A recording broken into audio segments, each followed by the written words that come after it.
This video retells events that happened during war. Some of the things discussed are not suitable for children or sensitive viewers. Viewer discretion is advised. In September of 2022, my father visited Hamilton Memorial Gardens in Tennessee. He came there to place a flag on a grave of a friend. While there, he was looking around at other graves and came upon one which surprised and astonished him. It was a grave of a USS Indianapolis survivor. During this video, we will do spirit box at his grave and also grave of someone that I found who had passed away in Vietnam. This video is in honor of the lives of these heroic men that served our country so well. It is not to exploit them or cause any harm to their family or friends that are still alive and with us. The USS Indianapolis was a ship that saw much battle in the Pacific during World War II. During one of these battles, a suicide ship blew a hole through the ship. They had to head back to the United States for repairs. Once there, they received cargo and were told what was inside was top secret. Nobody on board the ship knew what they had.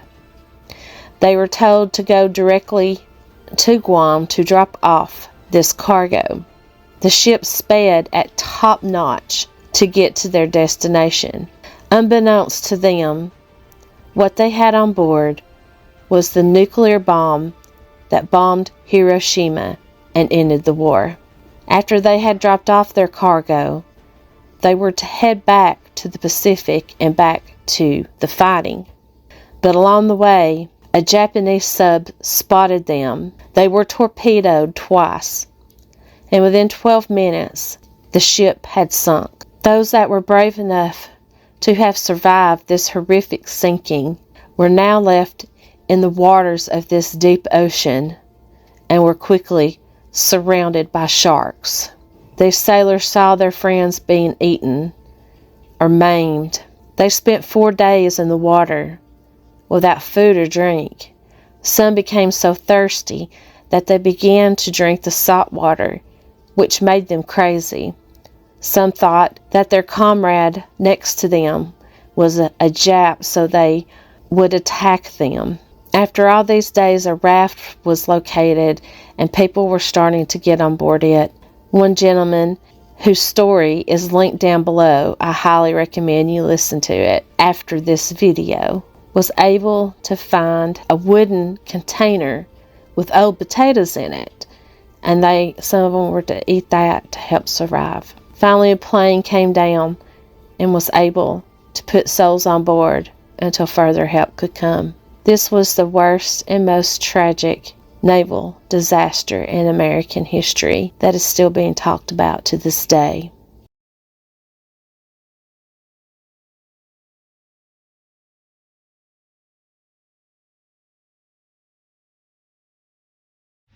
What's up, everybody?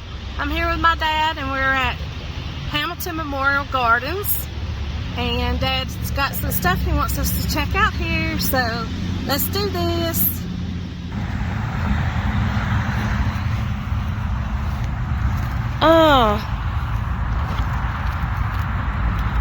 This is a guy that I served with, Robert. They got his rank wrong. He wasn't a master sergeant, he was a chief master, or senior master sergeant. Oh. But anyway, he was NCOIC over the cable section, and after he retired, I took it over. But that's where he is.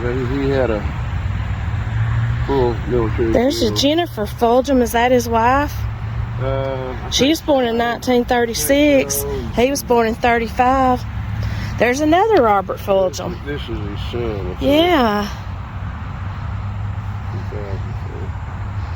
2004. Is he related to Mark? He's a cousin, yeah. A cousin, okay. He's cousin. Huh. But anyway, while I was out here, I put that flag on there. But right over there, the little flags are, I think that's the other one. Oh, okay. Or it's over next close to it. Yeah. I found that. I thought that was interesting. Yeah. The guy was a survivor of the USS Indianapolis.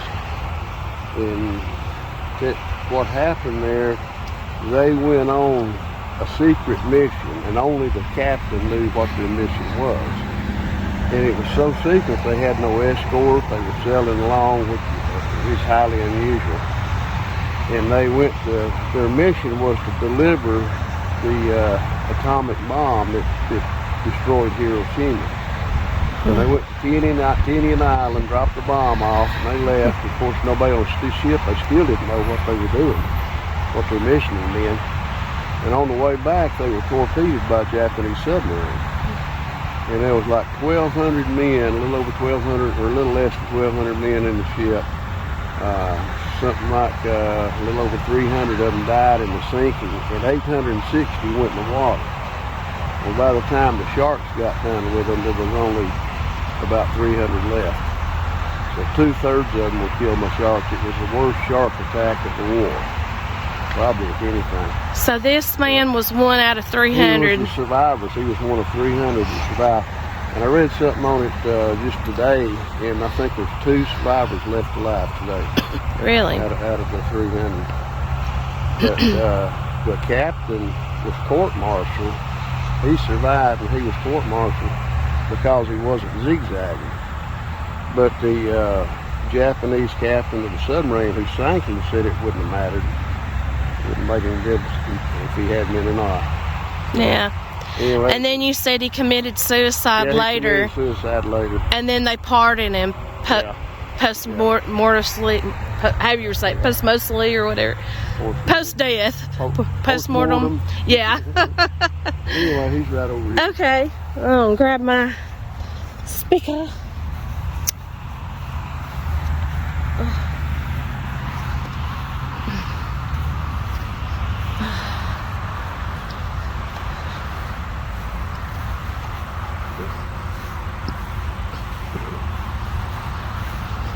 There's a cop there. I think it's just flag over here. Oh, one of them? Okay.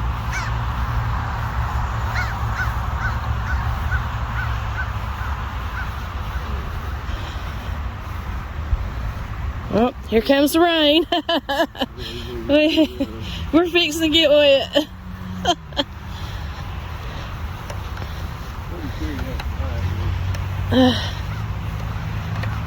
Right down here.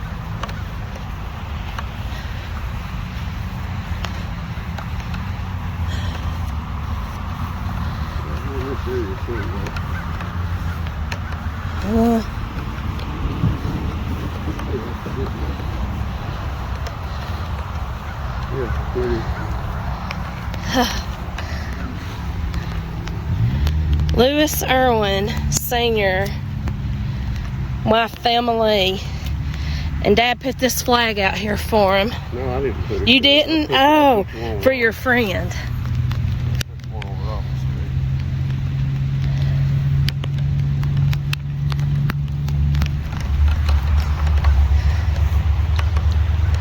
Well, we might have to wait out the storm a second. I don't know.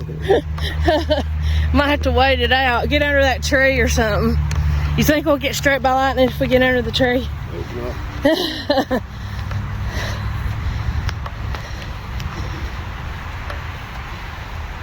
Yeah.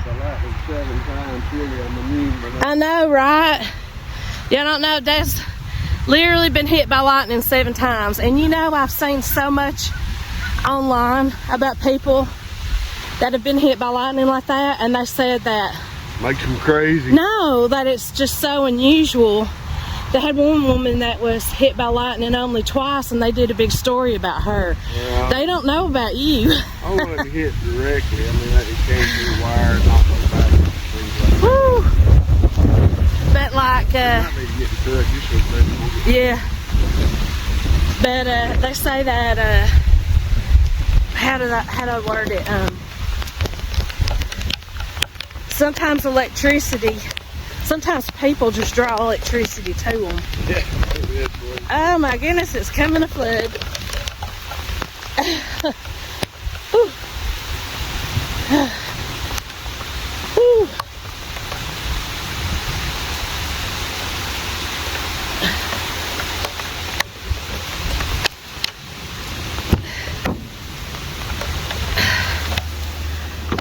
Turn that off. Holy crap! Look at this! Monsoon! Holy crap! Look at that! I told you it was a trash mover. It's a trash mover! Holy cannoli! Jeez! Look at that down there! Lord, it's puddled up and going up under that section down there. Stupid phone ain't zooming in. Hang on a second, y'all. Look at that. Holy crap. Don't get too close, Dad. It'll sweep you away. Look at that foam down there on that end. Oh my word.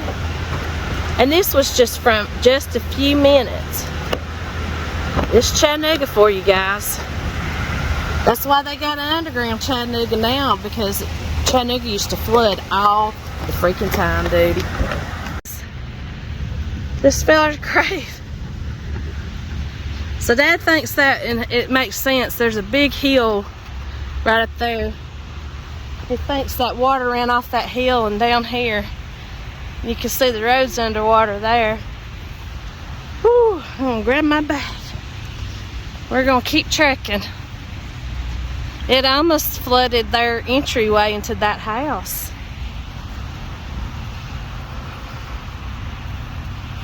Isn't that beautiful? Those bales up there. Okay, let's see how wet I'll get my feet. Oh my God, it's so wet.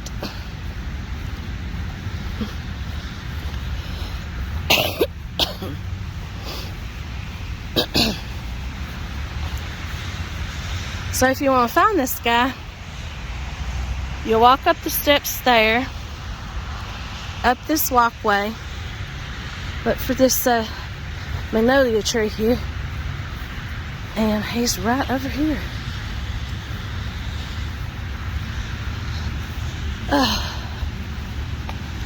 Whew.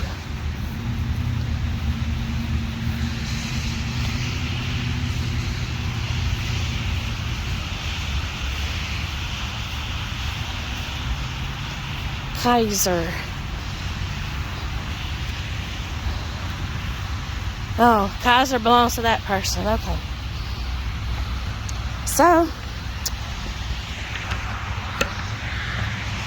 let's do some spirit box, guys.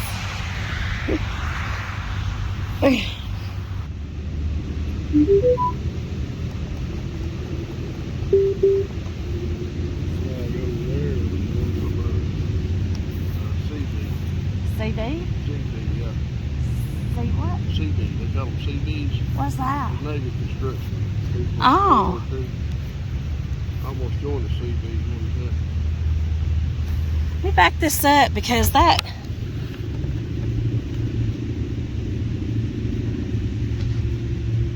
Okay, it's starting to go down. Okay. I want to make sure it's not reading my phone. Holy crap! I'm going to back this up so it's not reading my phone, okay? I want y'all to see that it's still... Can y'all see what it's reading? I don't know if y'all can see.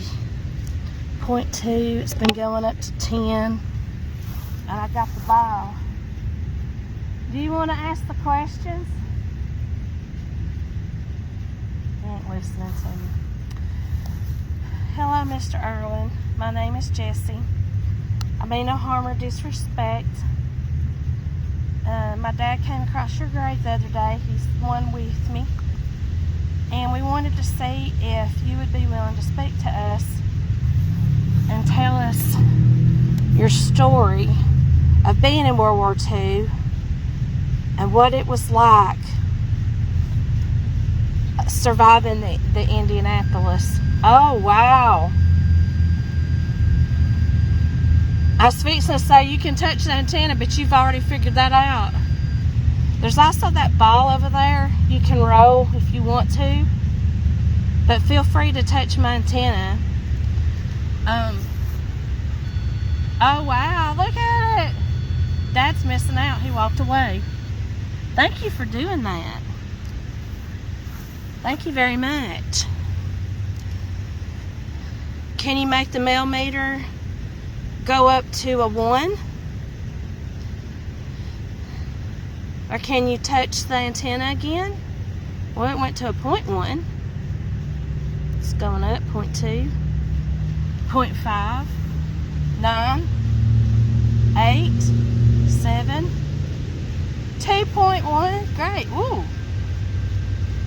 1.2, 3.2, 2.8. Oh, there you go.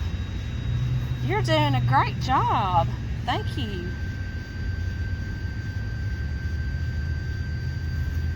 Dad, you're missing this. Can you do it again for my dad when he gets down here? He's a retired Chief Master Sergeant in the Guard. I'm sure he'd love to see you touch the antenna. He's making my millimeter go up. He's touching my antenna. Okay, my dad's here. Can you touch my antenna again so he can see that you're here? Sounds like he's trying, though. Can you make it go up to red or green again like you did before? You walked up and activity just almost stopped. 2.8. Spooks are afraid of me. 2.6. Can you touch the antenna again? Well, if you don't see it here, you can see it on the video. Okay. Can he ask you some questions too? I'm going to turn this on. What you can do, you can use the radio waves in this to speak. I've only got one bar. I'm going to have to put some more batteries in it, but hopefully it will last long enough for us to do this. So here we go.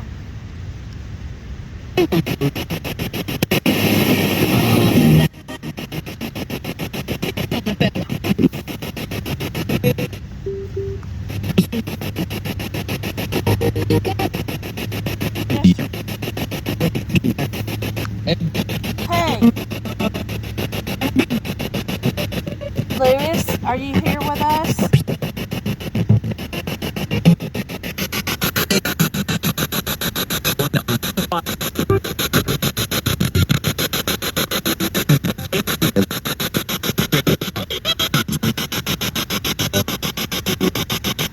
Can you tell us about being on the Indianapolis?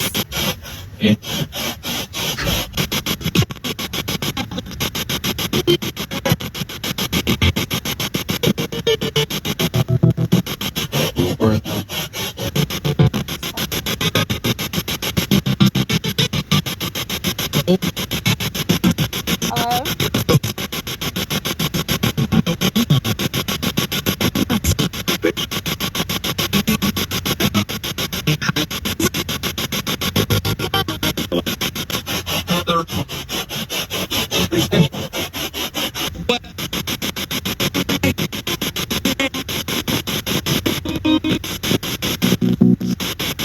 Can you tell us about being on the Indianapolis?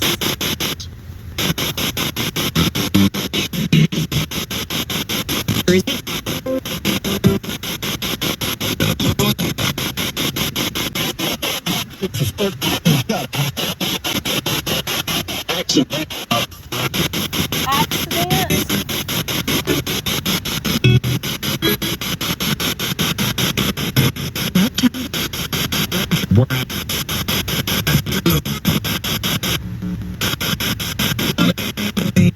How did you not get attacked by a shark?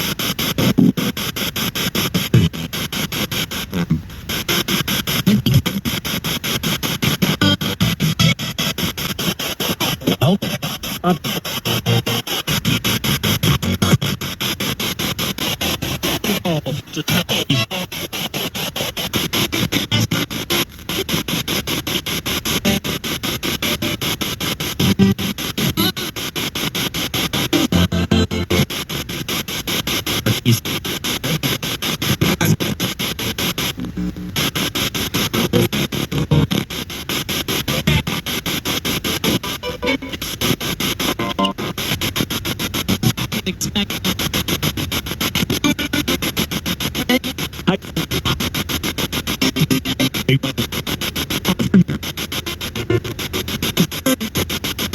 many men were in your unit on that boat? Thank you for speaking.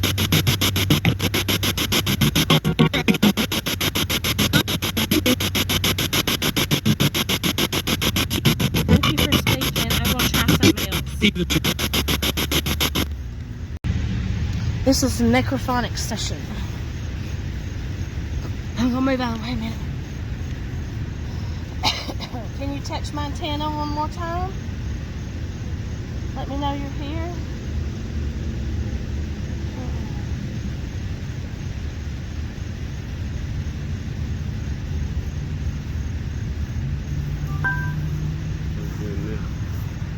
I'm turning it on necrophonic. Got my old phone, so that one could be recording. If you look, the flag, see that flag right there? Oh shit. Yeah, 22 years old and still in Vietnam.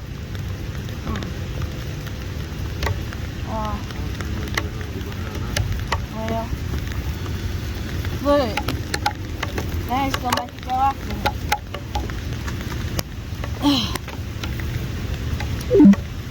Jeez, Lou. I can't get it. It's so cold. It's just so damn cold. Go off. Go off. All my shit's getting wet. My meat getting wet. Okay. That's not bad, but dang.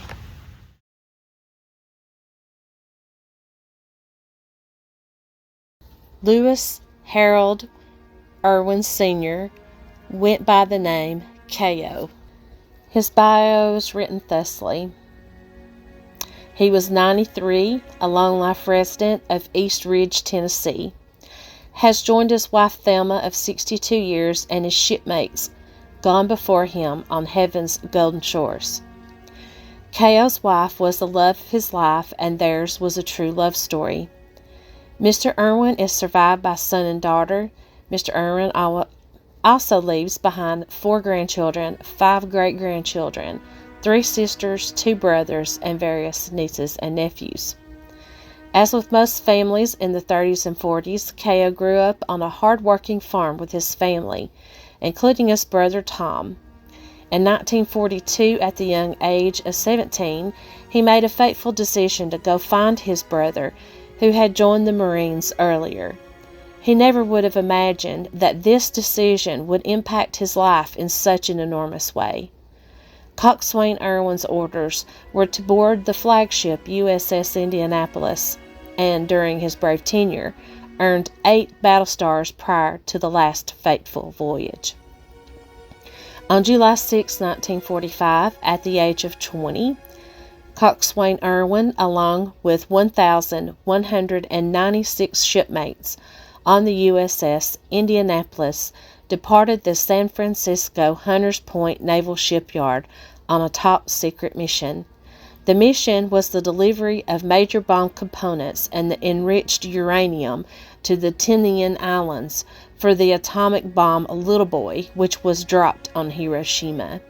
The USS Indianapolis crew set a speed record during this mission of 74.5 hours with an average speed of 29 knots, 33 miles per hour, which still stands to this day. With the mission successfully completed, the ship was sent to Guam to pick up replacements for crew members that had completed their tours of duty. After leaving Guam on July 28th, she began her fateful journey to Leyte. At 15 minutes after midnight, July 30th, 1945, 2 Type 95 Japanese torpedoes ripped into the hull of the USS Indianapolis over the Mariana Trench. The ship was so damaged that it sank in 12 minutes over some of the deepest ocean on Earth. Of the 1,196, only 317 survived the most catastrophic loss of life the Navy has ever encountered. Coxswain Irwin, along with 316 other sailors, endured 5 nights and 4 days floating in shark-infested waters with only life jackets, watching their shipmates die all around them. Coxswain Irwin survived the ordeal, was honorably discharged, and made it home to Chattanooga by hitchhiking from Memphis. The truck driver that gave him a ride back to Chattanooga remained a lifelong friend. Once back in Chattanooga, K.O. finally got to see his brother Tom. Most men do not seek bravery or courage. When you least expect them, such attributes can become etched in your soul forever. Mr. Irwin was a humble man, and never described himself as brave or courageous, but all of these men who sacrifice so much are the true definition of both. To this day, naval training includes many aspects of the events of the USS Indianapolis, and how those who survived with courage and persistence. Even with such tragic events still vividly etched in his memory, Mr. Irwin became a loving husband and father, and his 2 proudest accomplishments were his children. Mr. Irwin had a long career with the local distributor, Ellis Distributing. His children, K.O. and Sandy, have always and continue to be so very proud of their father, and Mr. Irwin was very proud of his entire family. Mr. Irwin will always be remembered for his kind, loving heart, his firm handshake, and his friendship to many. He loved telling his story with his grandchildren's classmates at school and sharing firsthand with other civic groups who wanted to learn more about this historic event. If he could pass along anything to others, it would be the importance of grasping the moment with happiness and a smile. Even at 93, with that sailor's smile and wink of an eye, he had many Cracker Barrel waitresses smiling. With a life this full, there's no room for sadness. God is receiving another angel. The family wants to thank the employees of the East Ridge Food Line for all their years of kindness, Dr. Fortney D. Ann's, and the wonderful caring staff at Tennessee Oncology. Mr. Irwin attended the Middle Valley Church of God.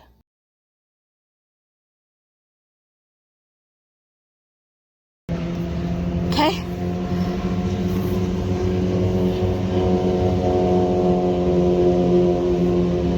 Right now I'm at the grave of Senior Sergeant James R. Potter, born February 21st, 1947. Died September 11th, 1969. Oh, died. Oh, he can't hear me. So today is the anniversary of his death. He was killed in action in Vietnam. So we are gonna talk to him and see what he might have to say to us.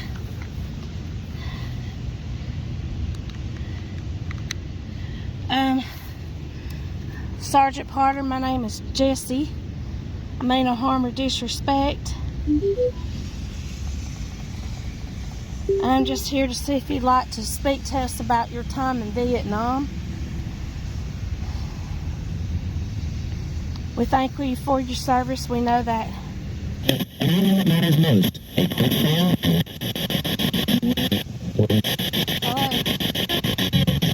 We know y'all didn't get a good rap, but we appreciate it. You're proud.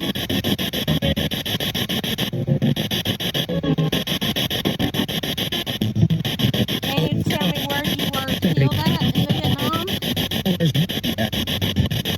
Where's he at? How did you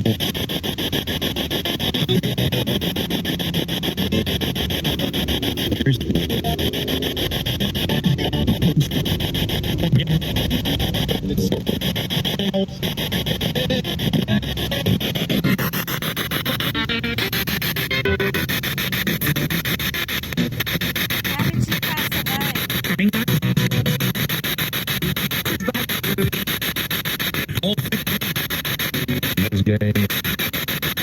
Was it months?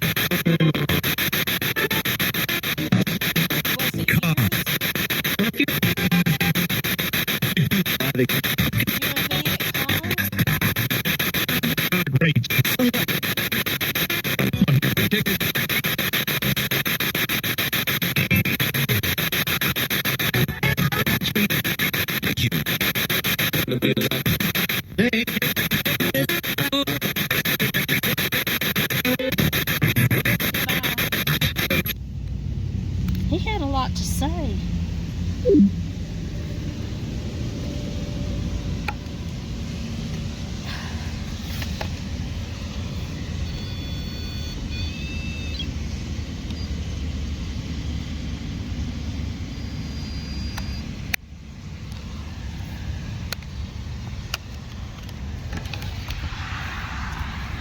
Where did my dad go? I lost it. Where's he at? Oh, he's over there. My goodness.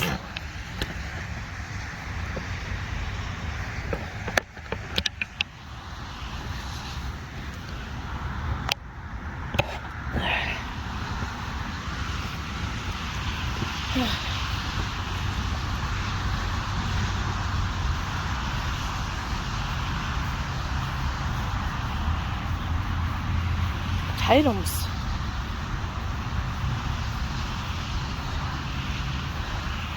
I guess I'm done, Dad.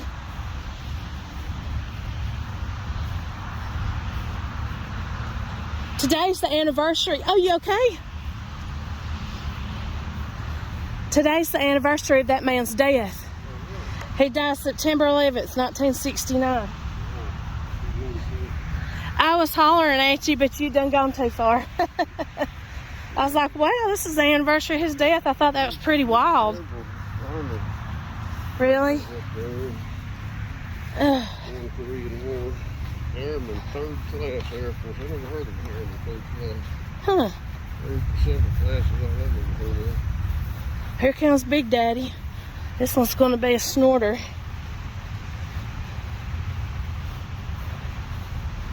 Whew.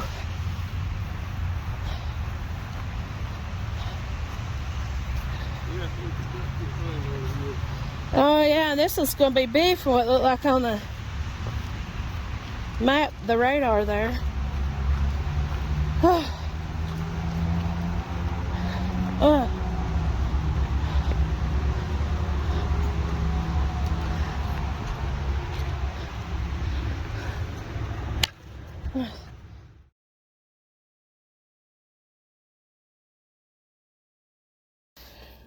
Sergeant James Potter gave his life for his country on September 11th, 1969. He was part of the Big Red One's elite Dark Horse scout team that flew recon missions in the Big Red One's area of operation. On this day, Sergeant Potter was a crew chief in the back seat of a Lotus 6A observation helicopter being piloted by Scout pilot Bill Jones. The scout team was being escorted by a Cobra helicopter or gunship. It was the Loach's job to scout a certain area, and if the Loach drew fire from the ground, the Cobra gunship would then come in out of the altitude, usually 1,500 feet, and take out the enemy target. On this day, the scout ship would be working in an area known as the Razorback area. The area was also a staging area for the enemy to bring in men and material into Vietnam from Cambodia. While scouting the area, the scout pilot Bill Jones reported seeing men and movement down below to his Cobra gunship. The gunship next reported that the scout ship was taking heavy enemy fire from below and was hit and going down. The Loach went down after being hit by the enemy fire and burst into flames after hitting a tree on the way down, which punctured the fuel tank. The pilot was able to make it out of the wreck severely burned and was lifted out of the area by the Cobra crew, who took heroic measures and landed near the wreck, with the enemy still lurking around the downed Loach. Sergeant Potter unfortunately was killed in the hail of enemy gunfire that brought down the Loach. Sergeant Potter was in Unit D Troop, 1st Squadron, 4th Cavalry, 1st Infantry Division. He was known as Sandy. He started his tour in June of 1969 and was killed in September. He was 22 years old. He passed away in the Tay Ninh province of South Vietnam. His body was recovered. He died outright by the bullets. He is on the Vietnam Wall Panel 18W, line 71. Thanks everybody for joining us here today. Make sure to smash that like button and subscribe and leave a comment. Love ya. Bye.